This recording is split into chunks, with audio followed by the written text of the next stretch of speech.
नमस्कार, मैं हर्षित तिवारी। अभय न्यूज के सोमवार 8 मार्च दोपहर के बुलेटिन में आप सभी का स्वागत है। आइए चलते हैं उज्जैन जिले की खास खबरों की ओर।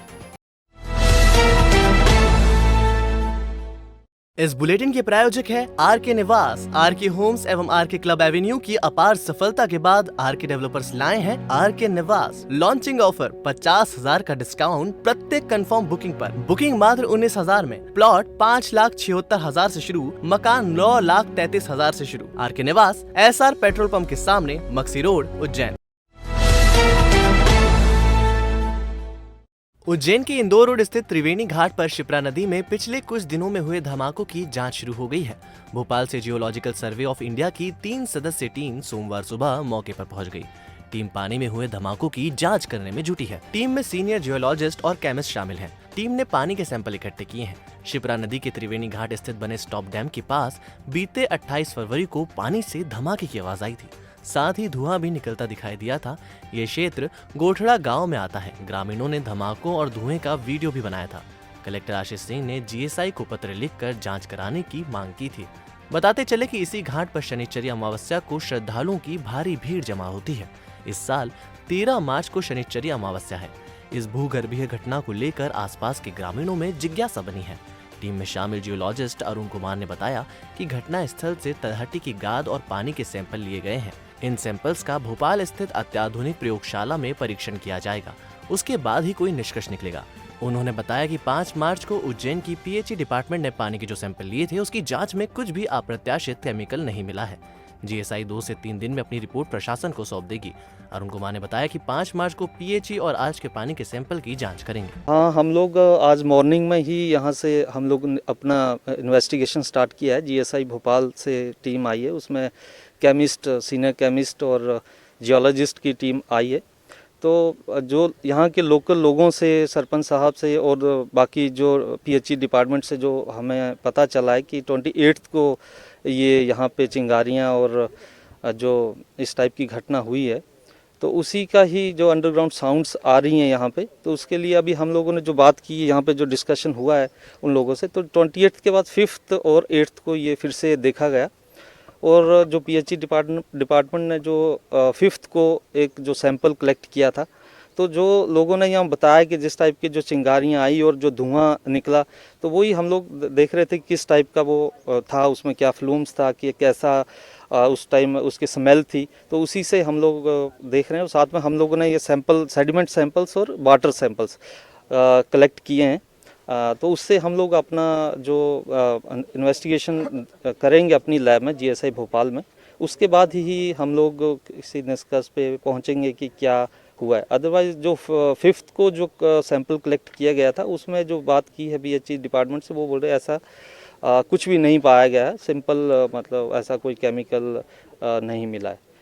तो अब जल्दी ही इसका रिपोर्ट जो है वो सबमिट किया जाएगा। जी नहीं, हमारा लैब एक एडवांस लैब है और हम लोगों ने जो सैंपल्स लिए हैं इसके डाउन स्ट्रीम में और अप स्ट्रीम में, तो उससे हम लोग देखेंगे क्या इसका जो लेवल रहा है, जो पानी का, जो उसके जो अलग अलग पैरामीटर्स हैं, तो उसके बेस पे हमें कुछ पता चलेगा। नहीं, ये नेचुरल फिनोमेना है। अभी ये देखा जाएगा। अभी बोलना थोड़ा मुश्किल है क्या था, क्योंकि अभी 4-5 दिन के बाद अभी पानी का वो लेवल नहीं रहा है जो उस दिन था 28 को।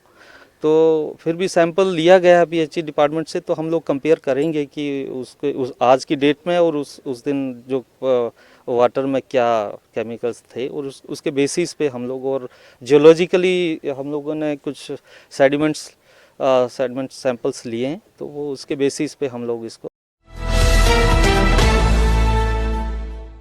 उज्जैन के नागदा बाईपास पर दर्दनाक हादसे में 18 वर्षीय युवक की मौत हो गई है। युवक भांजी के साथ उज्जैन किसी काम से जा रहा था। इसी दौरान ट्रॉले ने उन्हें रौंद दिया। दुर्घटना में गंभीर घायल युवक को जिला अस्पताल ले जाया गया, जहां उसने उपचार के दौरान दम तोड़ दिया। दाऊदखेड़ी में रहने वाला बहादुर झाला रविवार शाम करीब 7 बजे भांजी दिव्या के साथ गाँव से नानाखेड़ा जा रहा था। इसी दौरान हाटकेश्वर के पास सीमेंट से भरे ट्रॉला क्रमांक GJ12VV5160 ने उनकी बाइक को टक्कर मार दी। दुर्घटना में गंभीर घायल बहादुर को जिला अस्पताल ले जाया गया, जहां अस्पताल में उपचार के दौरान बहादुर ने अंतिम सांस ली, जबकि दिव्या का इलाज जारी है। बहादुर 4 भाई बहन में सबसे छोटा था। उज्जैन जिले के खाचो तहसील में स्थित प्राचीन भैरूजी देवनारायण जी का मंदिर स्थापित है। यहाँ पर अति प्राचीन महल भी बना हुआ है, जो कि इस क्षेत्र में काफी लोकप्रिय रहा है। ऐसे ही स्थानों में भैरूजी मंदिर पर रानी अवंतीबाई की वेब सीरीज फिल्म की शूटिंग भी की जा रही है, जिसे देखने वालों का हुजूम उमड़ पड़ा और यह देखने कई लोग आने लगे। जी हाँ, हम बात कर रहे हैं ऐसे वेब सीरीज की जिसकी शूटिंग कई जिलों से होते हुए फरनाजी मंदिर में भी इसे दर्शाया गया है। रानी अवंती वेब सीरीज फिल्म के निर्माता शिवकांत लोधी, जो कि इस फिल्म के डायरेक्टर के रूप में कार्य कर रहे हैं, उनसे इस सीरीज के बारे में जानकारी ली गई तो उन्होंने बताया कि रानी अवंतीबाई लोधी भारत के प्रथम स्वाधीनता संग्राम में महत्वपूर्ण भूमिका निभाने वाली प्रथम महिला शहीद वीरांगना थी। 1857 की क्रांति में रामगढ़ की रानी अवंतीबाई रेवांचल में मुक्ति आंदोलन की सूत्रधार थी। 1857 के मुक्ति आंदोलन में इस राज्य की अहम भूमिका थी, जिससे भारत के इतिहास में एक नई क्रांति आई।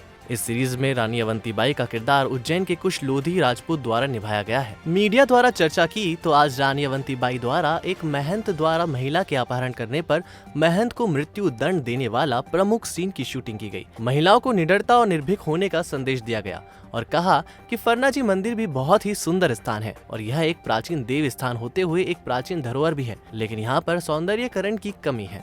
उनको बहुत खुशी हो रही है इस किरदार में निभाने के लिए, क्योंकि वो जो रानी अवंतीबाई थी वो बहुत शक्तिशाली थी, बहुत ही अच्छी थी और न्याय करती थी हम। मैं इसके लिए यही कहना चाहूँगी कि महिला को कभी कमजोर नहीं पड़ना चाहिए, हमेशा ताकतवर रहें और अपने ऊपर विश्वास रखें। नाम है वीरांगना रानी अवंतीबाई लोधी का, जो मंडला जिले के रामगढ़ राज्य उनके पास था। अंग्रेजों से उन्होंने लड़े, अपने प्राणों का बलिदान दिया, खुद को मिटाया, राज्य खोया, लेकिन उसके बाद भी इतिहास में इतना उचित स्थान उन्हें नहीं मिला हुआ। तो हम लोगों ने कोशिश की है कि उनके ऊपर वेब सीरीज बनाएं और लोगों के बीच में उनका इतिहास जिसे दबा दिया गया है वो लेकर आए। उसी के लिए हम लोग रानी स्वॉर्ड ऑफ फ्रीडम रानी अवंतीबाई लोधी के नाम से एक वेब सीरीज का निर्माण कर रहे हैं, जिसकी कुछ एपिसोड की शूटिंग हो चुकी है, कुछ की 2 एपिसोड की हम यहाँ पर कर रहे हैं। उसके अलावा जबलपुर, मंडला, बुंदेलखंड के अलग अलग क्षेत्रों में इसकी शूटिंग होना है। पहले सीजन में हमारे 6 एपिसोड आने वाले हैं, जो अप्रैल से टेलीकास्ट होने लगे।